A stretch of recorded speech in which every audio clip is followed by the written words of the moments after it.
Hello and welcome to White Rose Commander, and we've got another game review, this time for episode 2.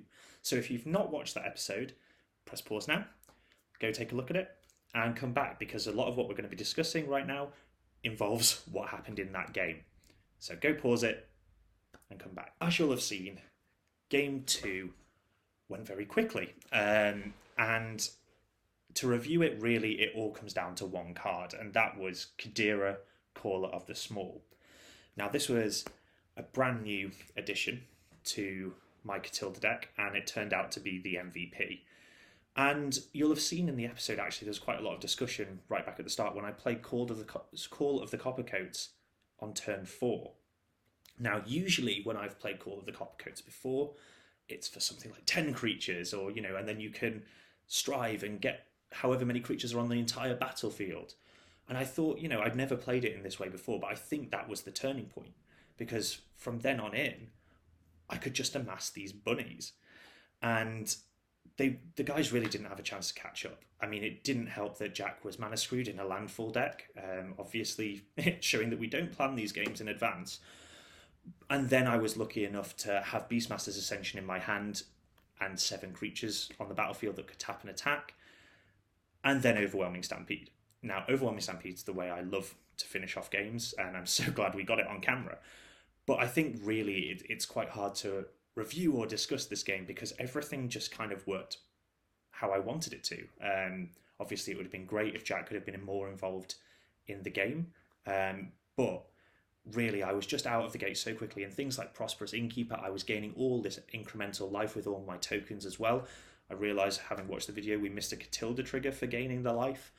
And, it would just worked exactly how I kind of wanted it to, but had never played Katilda before. This was all supposed to happen with humans. So the fact that the rabbits overwhelmed everybody was a special delight to get on camera. So yeah, there's not much more to review. It happened very quickly. It happened faster than I think any of us anticipated, but a turn 3 Katilda, followed by a turn 4 Call of the Coppercoats. Suddenly you've got 7 bunnies in play, 7 1/1s in play, followed by Beastmaster's Ascension.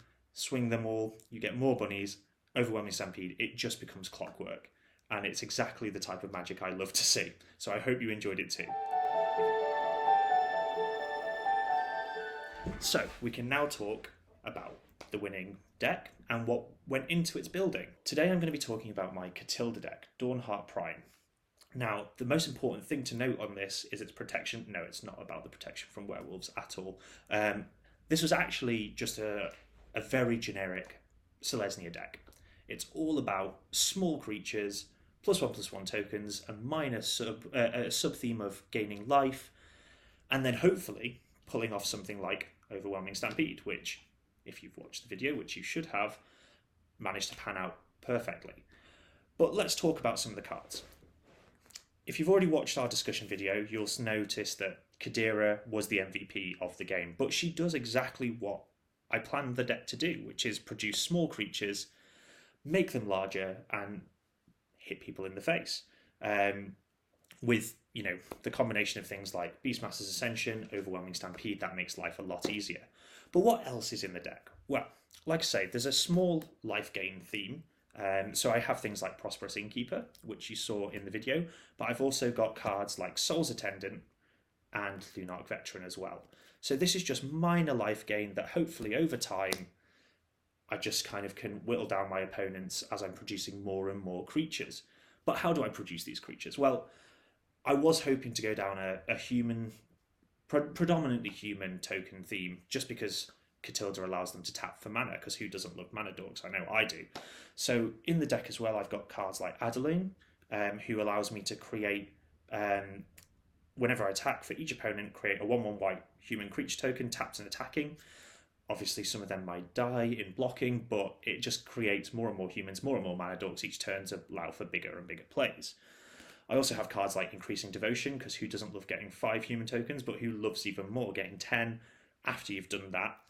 Cards like Gather the Townsfolk are really, really useful, as well as things like Reverend Hoplite and Marja the Bretagard Protector, all producing me these human tokens that then Katilda can turn into value. Now, on top of all of that, I have a untapping strategy involved. So I've got cards like Wilderness Reclamation to allow me to try and cast things at instant speed. Cards like Seaborn Muse, again to untap all my permanents during an opponent's turn so I can swing out, and then if I get counterattacked, I'm able to protect myself. And things like Join Shields allow me to do that at instant speed as well. So I'm trying to get loads of creatures out, swing out with them, but then protect them with Hexproof or untapping them ready to defend myself as well. And then amongst all of this, it wouldn't be a Selesnya deck without +1/+1 counters. So I've got cards like Cathar's Crusade, which, had I got it out in the game we just watched, would have been crazy because the bunnies would have been even bigger. And then cards like Order of the Juniper Order Ranger. So whenever another creature comes into play, put a +1/+1 counter on that creature and an additional counter on it. Again, just trying to ramp up this minor theme. I don't have any proliferation cards in the deck, but just things that like creatures having +1/+1 counters on them. For example, Abzan Falconer, which has each creature you control with a +1/+1 counter on it has flying.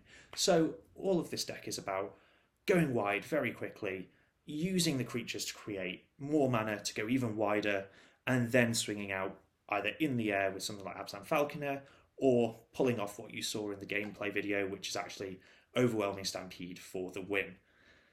If you've enjoyed this deck tech, have a look at the full deck on Moxfield. The link is in the description below.